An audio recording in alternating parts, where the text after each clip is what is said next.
Testing. Okay, perfect. Hi, everybody. I'm James. I lead EcoDev at Ethereum Foundation. That's currently about 45 people, but you will see a restructure and reorg of the new Ethereum Foundation coming out on Monday, 7th, 8th of July. But I'm happy to talk about it after the talk as well. I did the classic thing with this talk and definitely didn't change it last minute, so it should go very smoothly. But I'm going to try and explain how I think about Ethereum as an infrastructure layer. Or just let some people come in.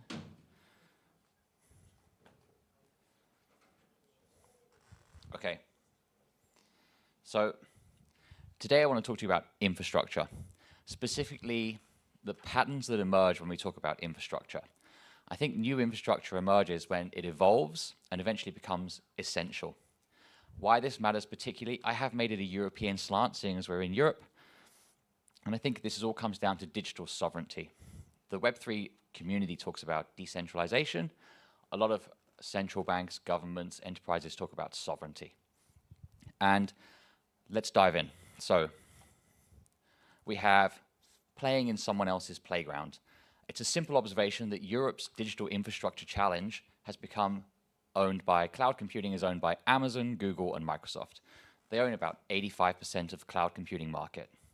If there was a digital war, Europe would have not a leg to stand on in terms of political leverage and economical leverage. If you look at payment networks, Visa and MasterCard, that infrastructure that's built is not owned by Europe or I would say it's owned by the USA, Asia.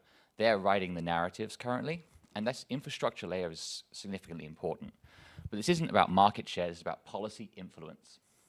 So, as you can see, before the internet, European companies were dependent on proprietary networks by IBM. And the key question is, what if the next layer of digital infrastructure is being built right now, and how can the world help shape that infrastructure layer? So how infrastructure becomes universal. To understand that opportunity, let's look at how infrastructure actually evolves. There's a multiple consistent pattern we've seen. So the internet started with ARPANET in 1969. This was completely proprietary, military controlled, and then in 1983 they opened it up to TCP over IP. It was taken by 1995, and then today you have about 5.2 billion users. It captured zero value. No one was going to come knocking on your door and say, hey, that internet you're using is going to cost you 5,000% extra. So it got adopted around the world. Linux was started by one guy as a hobby in 1990, and then in 1996, we had a situation where it was ready for enterprises. Linux to this day is in 100% of supercomputers, and I think over 90% of servers. Why? Because it captured very little value. The Linux Foundation is worth about 300 million, which I think we could all agree is very little value for something that's in that many servers. The idea is that open, permissionless, neutral infrastructure always wins. If we take stablecoins as an example, if you look at, I know the screen's there, Binance, Gemini, these were very exchange specific, and you heard USDT and USDC. Neutral platforms are winning. Why? Because the user wants flexibility. The user wants to be able to modularity, and they want to be able to use it across different platforms as well. So the key insight here is about user choice, not technology platforms, and I think that's what we are trying to achieve with Ethereum as well, building a neutral infrastructure. But users choose infrastructure that works everywhere.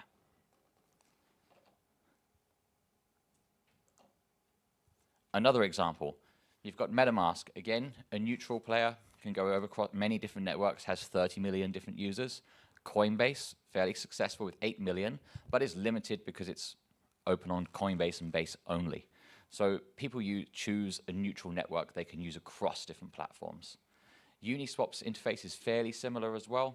It's got 4 million people across 12 different networks, but they're pushing people towards Unichain and they have their own agenda there, whereas it's not a neutral open platform. This pattern that keeps on emerging is the way I think about Ethereum as well. And this is a narrative that I think has got a little bit lost in terms of what Ethereum is trying to achieve. So why neutral infrastructure wins? It's talk about network effects in economics. More users make the infrastructure valuable. There's no gatekeeper, there's no permissionless. Anyone can just show up and build on it as well. And the more applications that come onto this as well. This is what keeps competition healthy amongst the app layer, but also the permissionless ends up driving the best solutions on top as well. And Ethereum is not trying to capture maximum value. It is wanting to become a neutral layer similar to the internet and Linux in my mind, but allow other apps to capture value on top of that as well. And this is fundamentally different from platform like take Amazon, Uber, Airbnb, where one company controls all the rules and extracts all of the values. I said it to a central bank the other day, where I was like, you wouldn't build on another country's infrastructure because you have political leverage and economic problems as well if they wanted you to. But they wouldn't build on yours equally, so you need a neutral, open platform.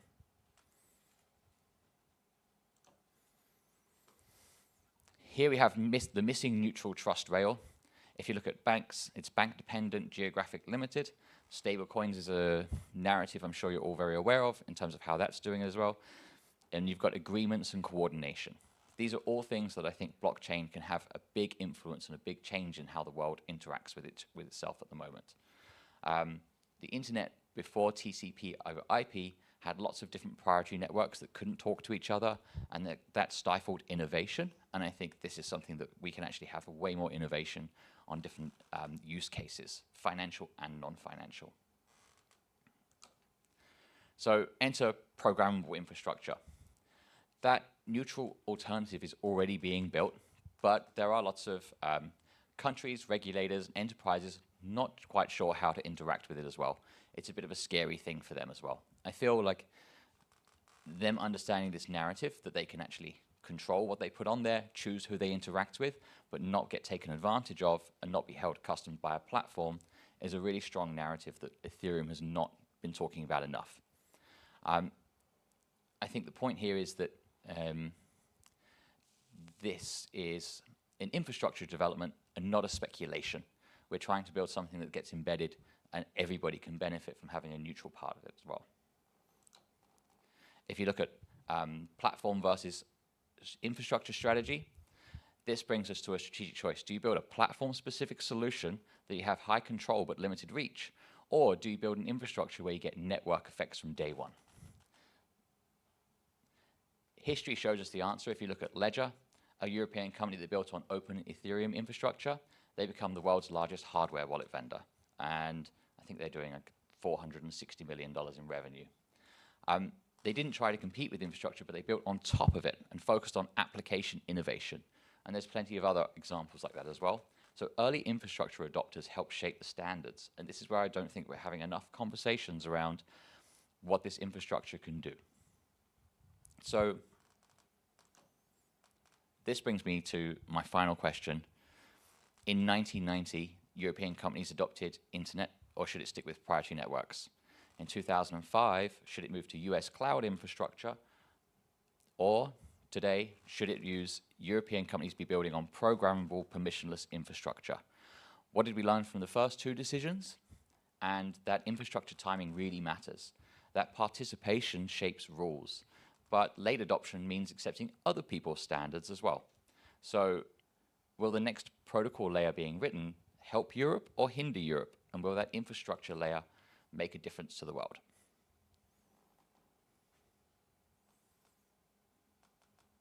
I thought I had a 10-minute talk, not a 20-minute talk. So I'd like to throw it open to questions. But I hope that's given you some good food for thought about what Ethereum wants to achieve in an infrastructure layer way. Does anybody have any questions?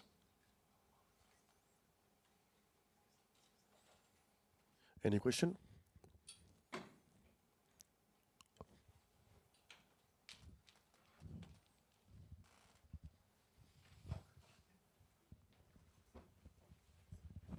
Thanks. Yeah, I guess I was just wondering, are there any conversations you're having with stakeholders in Europe that you're finding interesting that you could talk about? Stakeholders in terms of enterprises, governments, and... Yeah, maybe the people that you might want to influence to be building on this programmable infrastructure. Yeah, and a lot of them are very scared about it, or a lot of them have education they learned 5 years ago about blockchain networks and it hasn't been updated. So there's a huge education burden there. They have very slowly come around to the private networks don't work. The Australian Stock Exchange spent $260 million on a private network and quietly closed it. IBM had a private network and quietly closed it. These companies don't really have an incentive to talk about these failures in a big way or write blog posts about it. So it feels like a lot of companies have to learn the hard way. But there are now a real sea change. There's 3 Dutch banks that are going to be launching on Ethereum mainnet soon, and they recognize that public permissionless blockchain is the way forward because they need to integrate with other things to get the assets moving and to get people trading and using them. So I think there's definitely becoming 2 parties. I would say the regulators, I don't deal with them too much, but the conversations I have had, they are still left very confused about certain aspects, like the GDPR one of, is the wallet address personally identifiable information? And they get very hung up on things like this. Whereas actually I think they are starting to recognize that digital sovereignty is a big problem. Maybe in the future when we're having digital wars, they'll start recognizing the need for an open permissionless infrastructure that nobody can control. And I think they're very sensitive to being geopolitically influenced. Thank you. Other question? Petro? Yeah, can I? Hello, thank you very much for your speech. I can show if you allow me. The question is, now European Commission is discussing possibility to enact special requirements for smart contracts to make it standardized.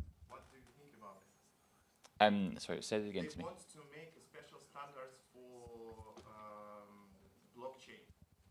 So any blockchain that will be used in European Union has to be compliant with these standards. So it can lead to the situation when the old blockchains, they will be regulated and can be stopped by the government. So this is one of the main points of any standardization. From one side, they want to secure the users, but from other side, they also want to have opportunities to regulate it and to inflate it. What do you think? I hope I answer this in the right way. I think a lot of these, the way they're trying to control blockchain is actually because they're very scared of it being permissionless and they feel like it's being out of control. Somebody wrote a really good paper actually about incentivizing less control because then there's less chance that someone actually takes advantage of you. So I think they're going around it in the wrong way, in my opinion. But I understand where they're coming from because they're looking to protect things.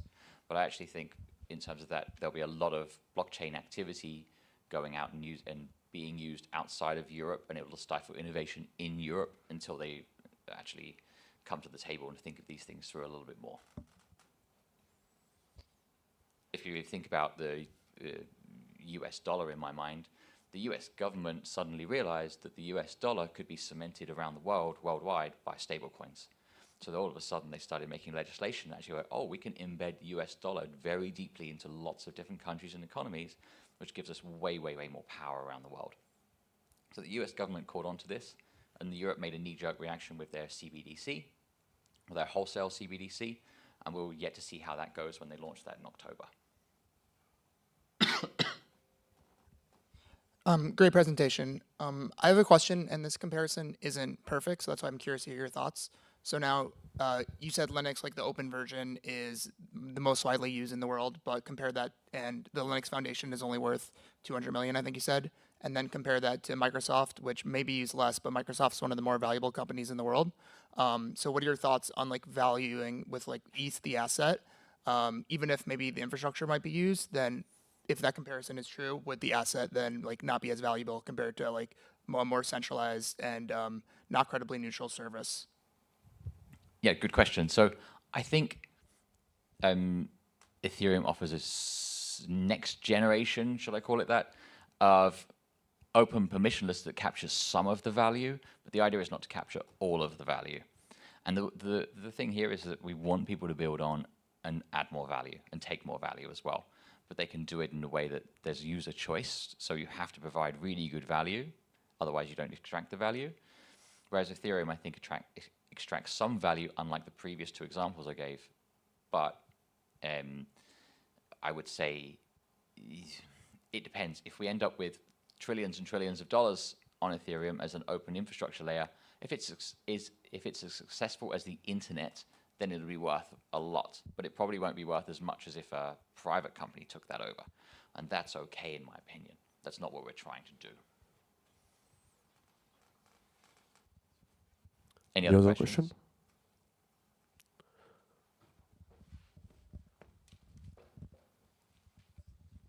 question? What do you think would be an easy win for Europe with Ethereum? I think they have less to lose than everybody else in a way, and they think opposite. So with current digital cloud providers owning a huge amount of infrastructure, with payment networks owning a huge amount of infrastructure that they don't control, if they started building these open standards and allowed open permissionless networks to build on top, maybe they would get more innovation in there as well. I think that Europe has two things. They're becoming very regulated. There's a dirty secret that startups in Europe always sell to America because it's 10 times easier. I have friends building AI products, and they're based in Europe, but the paperwork is crazy, so they sell in the US. So I feel like there's a lot of different things that can actually move the needle for Europe. There's some extremely talented people that actually I think they're held back from a cultural perspective of if you're a startup and you fail, that looks really badly, whereas you'd probably get a high five in San Francisco if you did it for the 3rd time in a row. So there's a difference in culture there, but I think the easy win for Europe is to think openly about this. And there's different pilots you can run. There's definitely different tests you can do. I'm not saying go all out and go crazy, but they can definitely do different tests and pilots and things.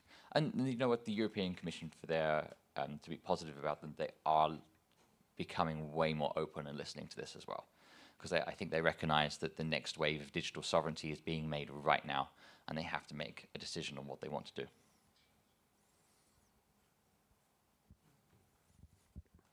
Yeah, you don't need a mic, you can go. Can I?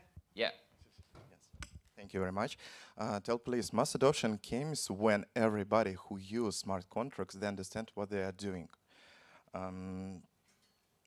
The question when we speak about the classically paper agreements, I'm a lawyer, so this is a painful thing for me. When we speak about the paper documents, agreements, we can interpret its terms and clauses, how we see. If we cannot agree between parties, we go to the court. But when we speak about the smart contracts, there is no possibility to interpret it somehow. But the result of this execution of this smart contract, we see in the end of the day. But people, when they sign such kind of electronic documents, agreements, smart contracts, they don't understand what they're actually doing. How do you think, how can we solve this problem?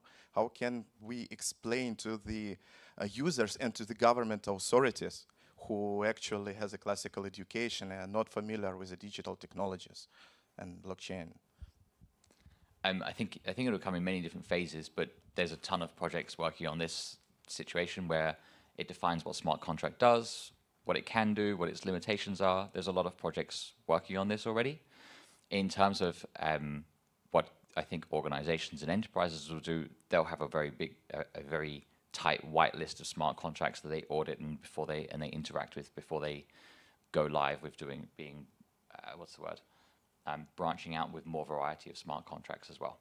So I know some organizations have compiled hundreds of smart contracts that they've identified, audited, and then they have a list of what they can do and interact with. And I think that's the next phase. But I think technology will keep advancing over the next year or two that will solve this issue. All right, thank you very much. All right, time. Thank you very much, everybody.